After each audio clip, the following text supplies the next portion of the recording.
Greetings. I was in South Africa, Johannesburg, a couple months ago with the Real South Africa Travel and Tourism Group.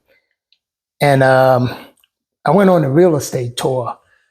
And yeah, it was really something, right?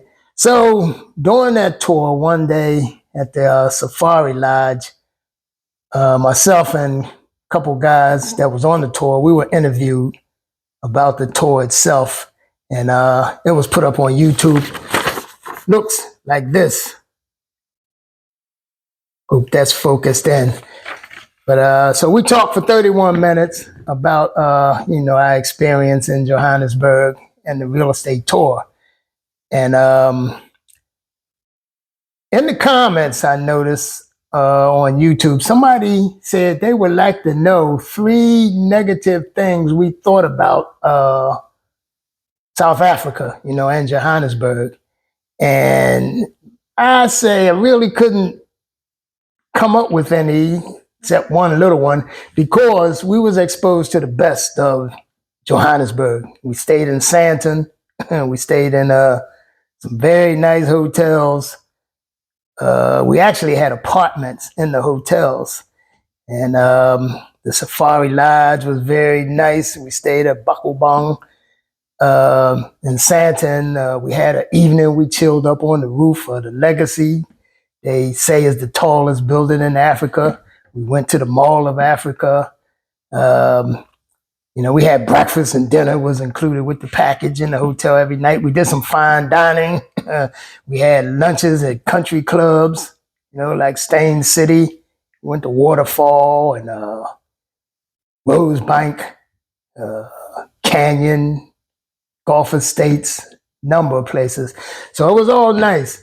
I know the starter of the company, Mark Blanton, the Real South Africa, we was talking one day, group of us, and he had mentioned why go to the hood?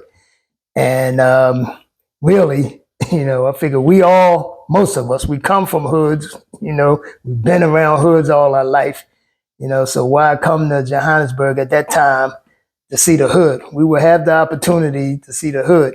So what I'm saying is everywhere we went was very nice, very positive. We went in places that was, say, 75,000 US, for an apartment that was like a studio, on up into multi-million-dollar penthouses in estate houses in the States and Gulf Estates.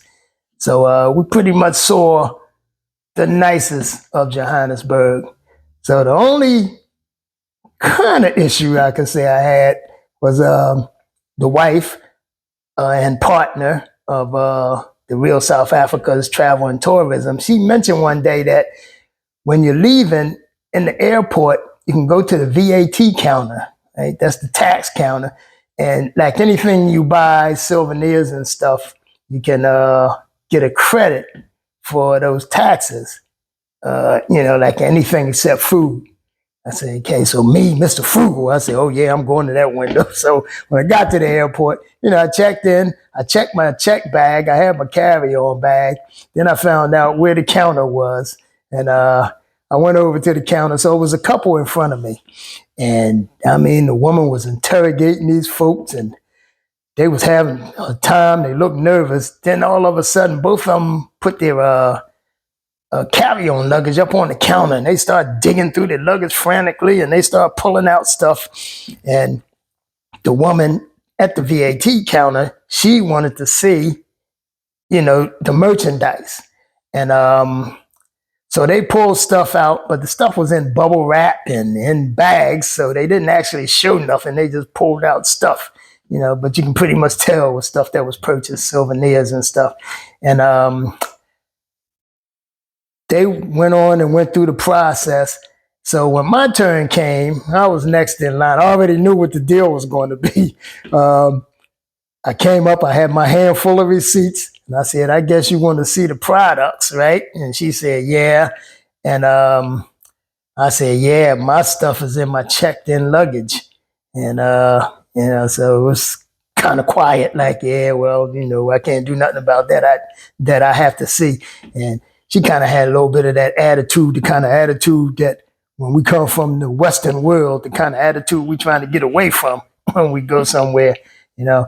But that was the only any kind of partially negative thing I could say I encountered while I was in Johannesburg. And then one night while I was home back in the U.S., you know, I looked it up online, the VAT process. So now I know how it worked. You know, you have to have your merchandise at that counter when you go for the, you know, the credit for your VAT taxes. And other thing, you know, it takes a while to get it. I think they give you a debit card. You know, it takes a while to get that. And I'm thinking like, it's really not even worth it. You know, if I go and I spend maybe a couple $100 on some merchandise, that tax sounds a lot, 15%. But I started to add it up yesterday. I didn't, but I know that's not much in the form of dollars, 15%, say 15% on 100. So, say you're talking 15 Rand on 100 Rand, right? That probably don't add up to much money wise, but I don't think I would be trying to get credit for the, you know, VAT tax. But once again, I love Johannesburg. I met a couple people there. You know, was walking beside some fellows in the mall, going to Mandela Square. And I don't know if I said something, how they knew. They said, "You from the U.S.?" I said, yeah. And they said, "Oh, okay. How you like South Africa?" I said, "Yeah, I love it. I love it here." You know, I said, "I can't wait to get back." They said, "The U.S.?" I said, "No, Johannesburg." It's Africa. And they cracked up. But yeah, you have a real beautiful place there, Johannesburg in South Africa. And I actually planted my flag there. So I'm looking to get something and actually spending a lot of time there in Johannesburg. And I can't wait to get back and see y'all. But and I'll check out the hood sometime when I'm there too. Take it easy, folks.